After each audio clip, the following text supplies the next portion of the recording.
We're on day 2 of Wiener Week, and I'm heading a little northwest to the Sandy O's for their hot dog of the week, the Sandy Ripper. And yeah, I'm still waiting for that appointment from General Dental Washington later this week, so it's into the blender with this dog.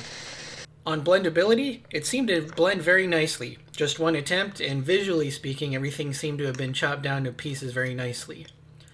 It got kind of stuck and compressed into the bottom of the blender, so I had to dig it out quite a bit. And despite the initial appearance, there were actually a few really tough, risky bits that remained unblendable in the mixture. These slight setbacks bring the blendability down to 4. Its appearance was very reminiscent of the baseline hot dog. A pile of yellow and red crumbles, but this time, on closer look, there were some attractive orange fragments here or there.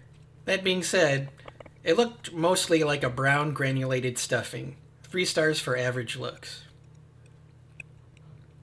Smell-wise, there was an initially kind of mildly unappetizing odor after opening the blender, but that became much more appetizing when the mix had time to kind of air out. It actually reminded me of what happened during my baseline blend a couple days ago, but not nearly as repulsive. It remained a very strong smell throughout the entire meal, rating the scent at 3. Now, to texture.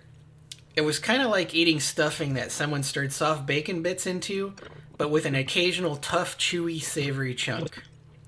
It did require some careful chewing, as the surprise chunks probably could have hurt my temporary filling if they had escaped to the wrong side of my mouth. It was fairly dry, like crumbs of cornbread. 3 stars for texture. The taste was initially excellent, but it got very samey with each bite. Every bite was an almost identical savory, kind of bacony flavor with a little bit of spicy heat that was offset by a very starchy, bland undertone. The uniformity of each bite brought this from a 4 or 5 all the way down to an average 3 rating for flavor. This blend turned out very disappointing.